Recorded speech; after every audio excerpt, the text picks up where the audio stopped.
Aujourd'hui, nous allons vous parler du biais de cadrage, aussi appelé l'effet de cadrage. Le biais de cadrage est un biais cognitif qui met en évidence l'influence de la manière dont une information est présentée sur notre interprétation de cette dernière.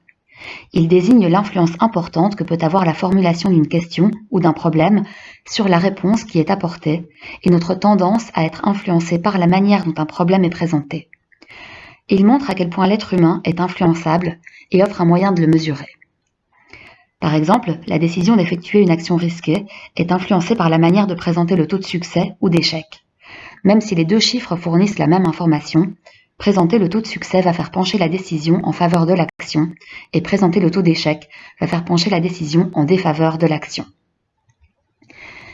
Il a été théorisé par Amos Tversky et Daniel Kahneman dans un ouvrage intitulé The Framing of Decisions and the Psychology of Choice, publié en 1981.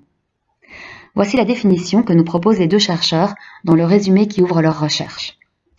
La façon dont est exposé un problème décisionnel entraîne souvent des choix différents, ce qui contredit le principe d'invariance qui sous-tend la théorie des choix rationnels.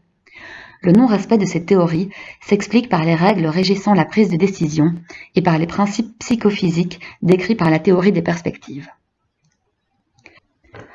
Une des formes de l'effet de cadrage est parfaitement illustrée dans l'expérience réalisée par Kahneman et Tversky en 1981. Pour cette étude, ils ont interrogé deux groupes de personnes qui doivent se prononcer sur la décision à prendre lors d'une hypothétique maladie pouvant causer la mort de 600 personnes. Dans le premier groupe, les sujets ont le choix entre deux solutions. L'option A, qui permet de sauver 200 personnes, et l'option B, qui a 33% de chance de sauver 600 personnes, mais 66% de risque de ne sauver personne.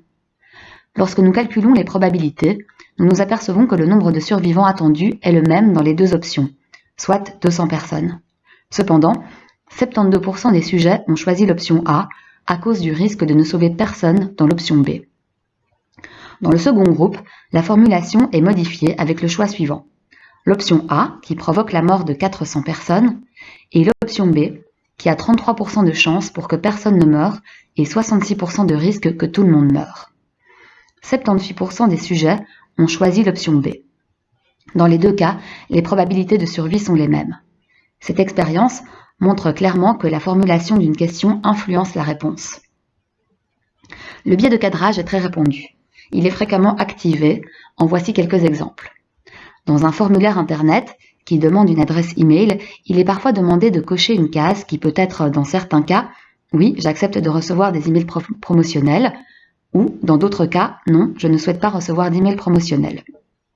La proposition de clients qui auront accepté les emails promotionnels sera plus importante dans la seconde éventualité, car il est plus difficile de dire non que de s'engager en disant oui. En politique, les politiciens qui cherchent à défendre leurs opinions, un projet de loi ou à convaincre leurs destinataires et électeurs potentiels de la validité de leurs propositions. Combien de fois n'entendons-nous pas un futur élu nous présenter une proposition de réforme en mettant l'accent sur les gains plutôt que sur les pertes? Le biais de cadrage est également très présent dans le discours journalistique. Le choix des médias d'utiliser certaines images, comparaisons, champs lexical, de braquer leur objectif sur tel ou tel élément et en laisser d'autres en dehors du champ de la caméra nous influence. Autrement dit, en utilisant l'effet de cadrage, le journaliste tend à suggérer au public une façon d'aborder un thème et donc oriente son jugement de manière relativement insidieuse, ce qui pose la question de l'objectivité et de la déontologie. On peut encore penser aux choix terminologiques utilisés par les politiciens lorsqu'ils abordent la question de la crise migratoire européenne.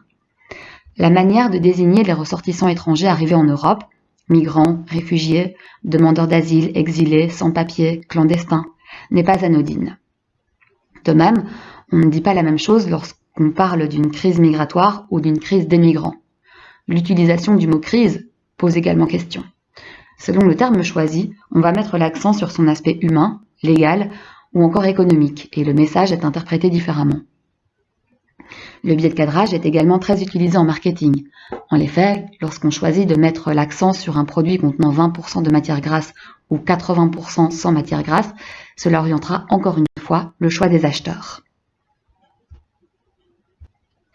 Il y a deux types de cadrage. Le cadrage positif, où l'accent est mis sur le positif, ce qui dans l'enseignement, par exemple, va stimuler la concentration ou la motivation, et le cadrage négatif, où l'accent est mis sur la perte, ce qui stimule des émotions négatives.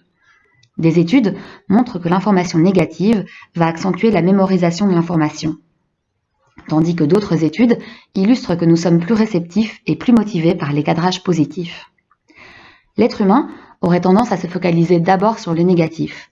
Cela nécessite donc un plus gros travail cognitif pour se débarrasser du cadrage négatif. Le biais de cadrage en éducation spécialisée. Prenons l'exemple du choix de se faire vacciner ou non au Covid-19. Choix que nous pouvons être amenés à faire en tant qu'accompagnateurs, mais aussi auxquels nos bénéficiaires font face. Selon la manière dont on nous présente les avantages et les inconvénients de la vaccination, nous serons plus ou moins enclins à prendre la décision de le faire ou non. Nos décisions dépendent de la façon dont nous sont proposées les données et les arguments qui permettent de faire des choix.